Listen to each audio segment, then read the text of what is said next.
marar badan ayaad maqasheen mashaariic ayaa laga reebay dawladda waqooyi bari Soomaaliya mashaariicda ay bixiyaan deeq bixiyaashu Soomaaliya siiyaan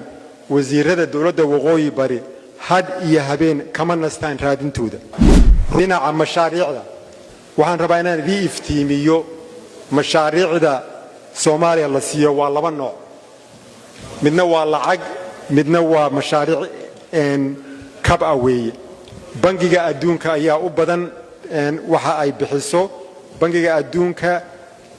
Soomaaliya waxay siisaa sanadkii ama portfolio-heedu waa 2.34 billion weeye dawladda waqooyi bari qayb ayay ka tahay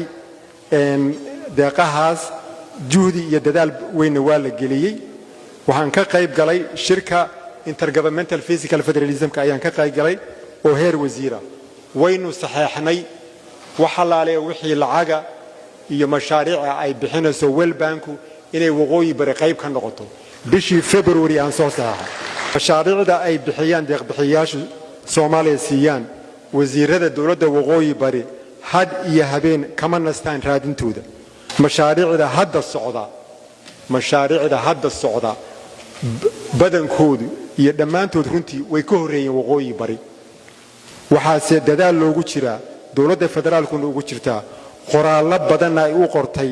deeq bixiyaasha in dawladda waqooyi bari ay qayb ka noqoto oo xaqeeda ka hesho mashaariicdaas ay ka hesho hadday tahay bangiga adduunka iyo hadday tahayba hay'adaha kaleba wasiirada dawladda waqooyi bari waxay xiriir